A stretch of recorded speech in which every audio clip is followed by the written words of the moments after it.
सुप्रभात बच्चों। आज हम लोग जो पाठ पढ़ने जा रहे हैं उसका नाम है बालक चंद्रगुप्त। बच्चों, यह जो पाठ है ये भारत के महानतम सम्राट चंद्रगुप्त मौर्य से संबंधित है। इस कहानी में उनके बाल्यावस्था के बारे में एक विशेष वृतांत के बारे में बताया जा रहा है। सम्राट चंद्रगुप्त मौर्य ने मौर्य साम्राज्य की स्थापना की थी और उन्होंने पूरे भारतवर्ष को एक साम्राज्य के अधीन लाने में सफल हुए थे। इस पाठ में चंद्रगुप्त के बचपन की बहादुरी तथा साहस का वर्णन किया गया है। बाल्यावस्था किसी भी व्यक्ति के जीवन की बहुत ही महत्वपूर्ण अवस्था होती है क्योंकि इस अवस्था में ही हमारे अंदर हमारे जीवन की नींव रखी जाती है कि हमारा व्यक्तित्व कैसा होगा और आगे चलकर वही जो हमारा व्यक्तित्व हमारे बाल काल में परिलक्षित होता है, दिखाई देता है, उसकी छाप हमारे जीवन में हमेशा बनी रहती है। इसी प्रकार बाल्यावस्था में ही चंद्रगुप्त ने दरबार में वह कर दिखाया जो अन्य राजा नहीं कर पाए थे। अपनी बुद्धि बल से मोम के बने शेर को पिघलाकर उन्होंने पिंजरा खाली कर दिया। सभी बालक चंद्रगुप्त की वीरता से प्रसन्न थे। अब हम इस पाठ की कहानी पर आते हैं। इस कहानी के प्रमुख पात्र हैं जिसमें मुख्य पात्र तो हमारा बालक चंद्रगुप्त ही है। चंद्रगुप्त के अतिरिक्त इस पाठ में महापद्मानंद हैं, चाणक्य हैं जो कि एक बुद्धिमान और श्रेष्ठ ब्राह्मण हैं। साथ ही साथ इस पाठ में चंद्रगुप्त की माता का भी वर्णन किया गया है। तो चलिए अब हम इस पाठ की शुरुआत करते हैं।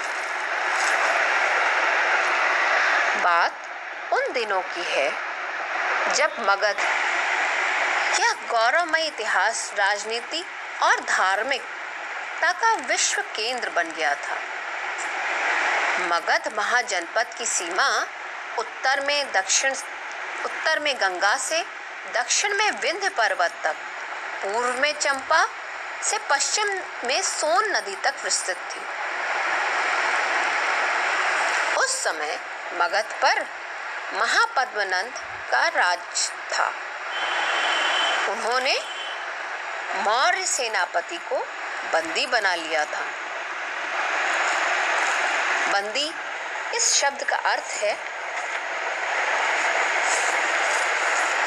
कैदी। सेनापति के कुटुंब, यहाँ पर कुटुंब शब्द का अर्थ है परिवार। तो सेनापति के कुटुंब का जीवन किसी प्रकार कष्ट से बीत रहा था। यह तो साधारण सी बात है। अगर किसी के परिवार का के किसी व्यक्ति को बंदी बना लिया जाए, कैदी बना लिया जाए, तो उसके परिवार का जीवन तो कष्टों से भरा हो ही जाएगा। तो एक बार उसी मौर्य सेनापति के घर के सामने एक बालक खेल रहा था। कई लड़के उसकी प्रजा बने थे। प्रजा यानी जो राजा जिस पर शासन करता है उसको कहते हैं प्रजा। तो कई लड़के उसकी प्रजा बने थे और वह राजा बना था। उन्हीं लड़कों में से किसी को घोड़ा और किसी को हाथी बनाकर चढ़ता। वह दंड दंड यहाँ पर यानी दंड का अर्थ होता है किसी प्रकार से किसी गलत कार्य के लिए दिया जाने वाला। सो कभी वह दंड देता, कभी पुरस्कार देता आदि देने का राजकीय अभिनय कर रहा था। अभिनय यानी नाटक। चाणक्य जो कि एक बहुत ही बुद्धिमान और सर्वश्रेष्ठ ब्राह्मणों में से एक थे, उसी ओर जा रहे थे। वे एक बुद्धिमान ब्राह्मण थे। उन्होंने उस बालक की राजक्रीड़ा बड़े ध्यान से देखी। यहाँ पर राजक्रीड़ा का अर्थ होता है राजा के दरबार के विषय से संबंधित कोई नाटक करना। उन्होंने उस बालक की राजक्रीड़ा को बड़े ध्यान से देखा। उनके मन में कौतूहल भी जागा और विनोद भी सूझा।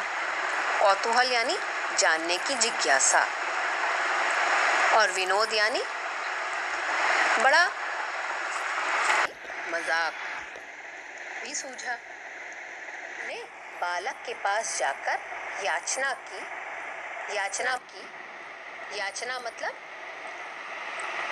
बड़े ही आदर भाव से किसी बारे में पूछना। राजन मुझे दूध पीने के लिए गौ चाहिए। बालक ने राजा समान उदारता का अभिनय करते हुए गायों को दिखलाकर कहा, इनमें से जितनी इच्छा हो गायें ले लो। इस उक्त वाक्य में राजा समान यानी राजा की तरह। चाणक्य ने हंसकर कहा, राजन, ये जिनकी गायें हैं वे मारने लगे तो? बालक ने सगर्व कहा। सगर्व यानी जिसको अपने पे बहुत गर्व हो। किसका साहस है जो मेरे आदेश को ना माने? जब मैं राजा हूं तब मेरी आज्ञा अवश्य मानी जाएगी। चाणक्य ने आश्चर्य से बालक से पूछा, राजन, आपका शुभ नाम क्या है? यानी चाणक्य ने बालक से उसका परिचय मांगा। तब तक उसकी मां आ गई और चाणक्य के हाथ जोड़ती हुई बोली, महाराज, यह बड़ा दुष्ट बालक है। इसके किसी अपराध को ध्यान न दीजिएगा। चाणक्य ने कहा, नहीं, यह बड़ा होनहार बालक है। इसकी उन्नति के लिए तुम इसे राजकुल में भेजा करो। यहाँ पर उन्नति शब्द का अर्थ होता है तरक्की। उसकी मां रुआंसी होकर बोली, हम लोगों पर राजकोप है और इसके पिता राजा की आज्ञा से ही बंदी बनाए गए हैं। इस वाक्य में राजकोप का अर्थ होता है जिसको राजा ने दंडित किया। बालक का कुछ अनिष्ट न होगा। यहाँ पर अनिष्ट शब्द का अर्थ है नुकसान। बालक का कुछ अनिष्ट न होगा, तुम इसे अवश्य राजकुल भेजो। इतना कहकर बालक को आशीर्वाद देकर चाणक्य चले गए। उस बालक की मां एक दिन डरते डरते अपने बेटे को लेकर राजसभा में पहुंची।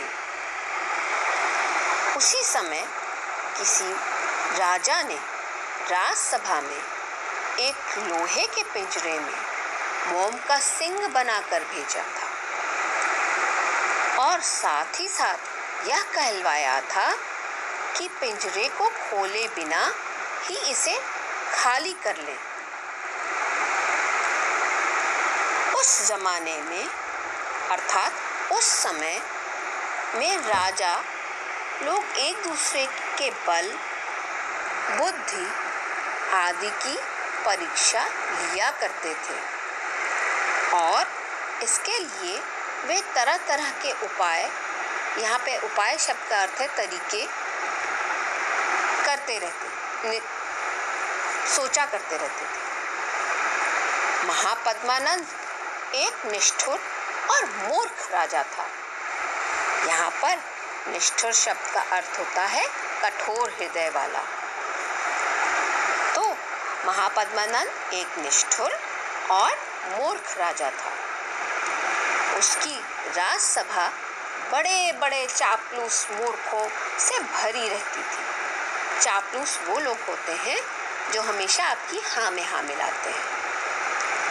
सारी राजसभा पिंजरे को खाली करने के बारे में विचार कर ही रही थी, लेकिन किसी को कोई उपाय नहीं सूझ रहा था।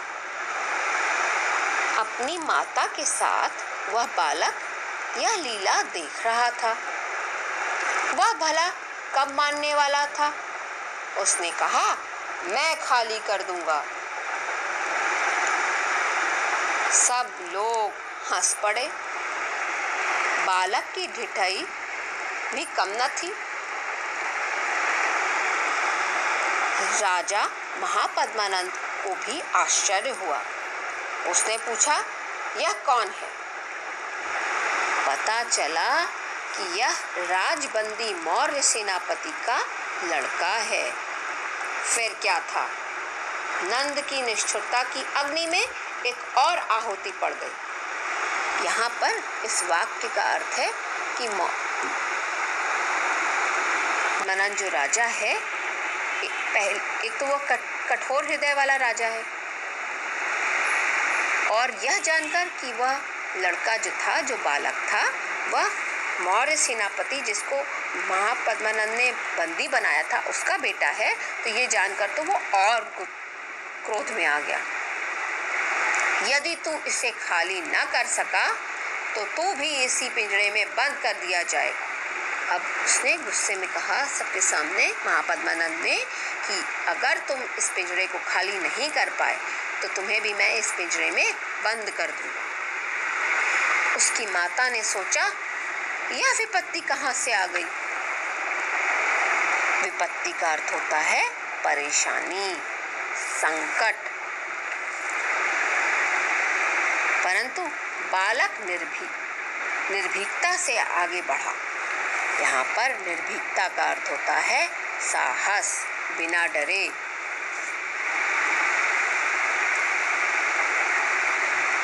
और पिंजरे के पास जाकर उसे गौर से देखा। फिर लोहे की सलाख को गर्म करके, यहाँ पर सलाख का अर्थ होता है छड़, तो लोहे की छड़ को गर्म करके उस सिंह को गला दिया। इस प्रकार पिंजरा खाली हो गया। सब लोग चकित रह गए। चकित का अर्थ होता है हैरान। राजा ने बालक से पूछा, तुम्हारा नाम क्या है? उसने कहा, चंद्रगुप्त। राजा ने प्रसन्न होकर उसे तक्षशिला के विश्वविद्यालय में पढ़ने के लिए भेजा। आगे चलकर यही बालक ब्राह्मण चाणक्य की सहायता से सम्राट चंद्रगुप्त मौर्य के नाम से प्रसिद्ध हुआ। बच्चों, यह पाठ के रचयिता हैं जयशंकर प्रसाद।